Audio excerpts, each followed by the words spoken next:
आप देख रहे हैं सनम न्यूज, जो पहुंचा है हर पक्की खबर सीधे आप तक। आइए देखते हैं आज की ताजा खबर। संसद में रो पड़े पीएम मोदी, कश्मीर में आतंकी घटना को लेकर हुए भावुक।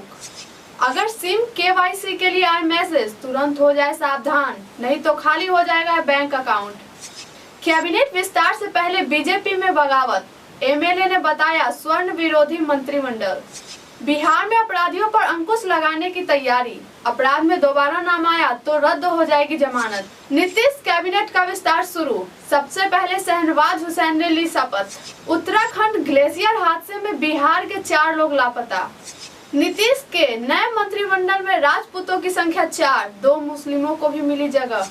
बुद्धा कॉलोनी थाने के पास युवक को गोलियों से भूना। बिहार में बन रही 4 नए विश्वविद्यालय खोलने की योजना, अगले बजट में हो सकती है घोषणा।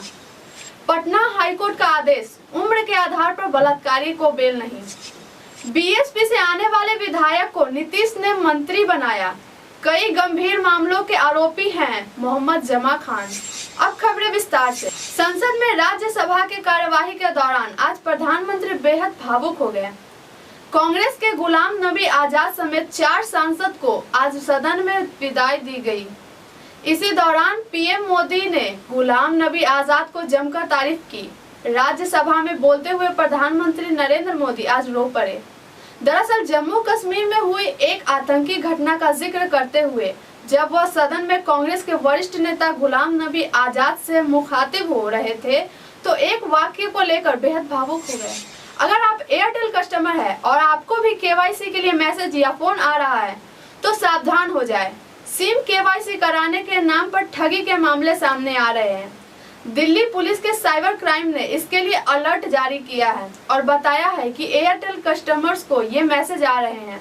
इसके साथ ही लोगों को बचने का उपाय भी बताएं। बिहार में नीतीश कुमार के मंत्रिमंडल का विस्तार शपथ ग्रहण लेने से पहले ही विवादों में घिरता दिख रहा है। इस विवाद की वजह बीजेपी के विधायक ज्ञानेंद्र सिंह ज्ञानू की बगावत है।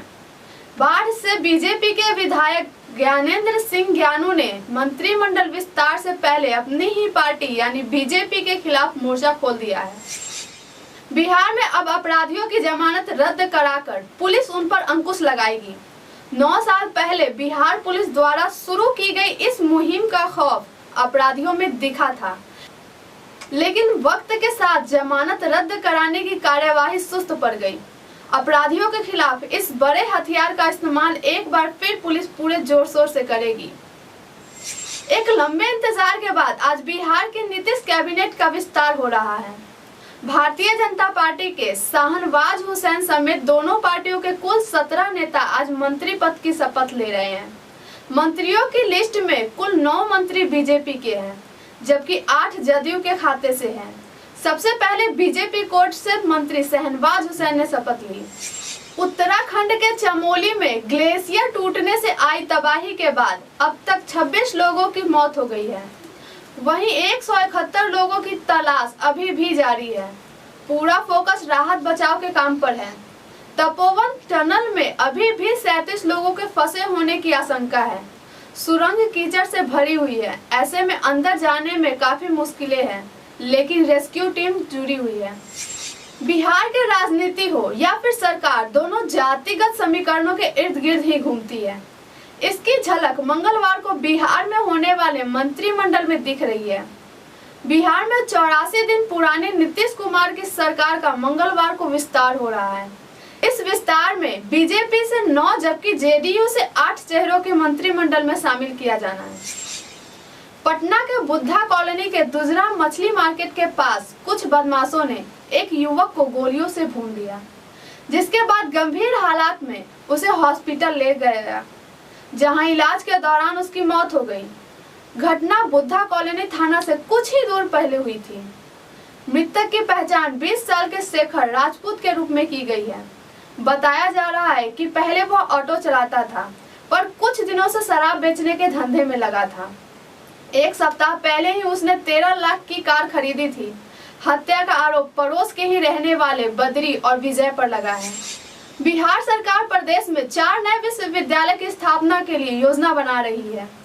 विधानसभा सत्र के आगामी बजट में इसकी घोषणा की जा सकती है। बजट में इन विश्वविद्यालय के लिए बिल पेश होने की संभावना है। एक सरकारी अधिकारी के अनुसार 4 बिलों पर तेजी से काम किया जा रहा है। जल्द ही इसे अंतिम रूप दे दिया जाएगा। इन 4 विश्वविद्यालयों में से एक विशेष रूप से चिकित्सा के लिए और दूसरा इंजीनियरिंग के लिए और 2 अन्य विश्वविद्यालय कला और संस्कृति और खेल के लिए हैं। पटना हाईकोर्ट ने सोमवार को पास्को कानून के तहत बनाए गए अभियुक्त को जमानत देने से इनकार करते हुए कम से कम 6 माह और जेल में रहने का आदेश दिया। न्यायमूर्ति शिवाजी पांडे की एकल पीठ ने अभियुक्त को उम्र कम होने के आधार पर जमानत देने के अनुरोध को ठुकराते हुए जमानत अर्जी को खारिज कर दिया। साथ ही अभियुक्त को कम से कम 6 महीने और जेल में रहने का आदेश दिया। नीतीश कैबिनेट में जिन नए चेहरों को शामिल किया गया है उनमें बहुजन समाज पार्टी को छोड़कर आने वाले मोहम्मद जमा खान को जेडीयू ने अपने कोटे से मंत्री बनाया है। मोहम्मद जमा खान चैनपुर विधानसभा सीट से चुनकर आए हैं और जेडीयू के नजदीक आने के बाद यह संकेत मिल गए थे कि वह मंत्री पद के ऑफर के साथ जनता दल यूनाइटेड का दामन थाम लेंगे। फिलहाल के लिए इतना ही। आगे की खबरों के लिए हमारे साथ बने रहे और देखते रहे सनम न्यूज। धन्यवाद।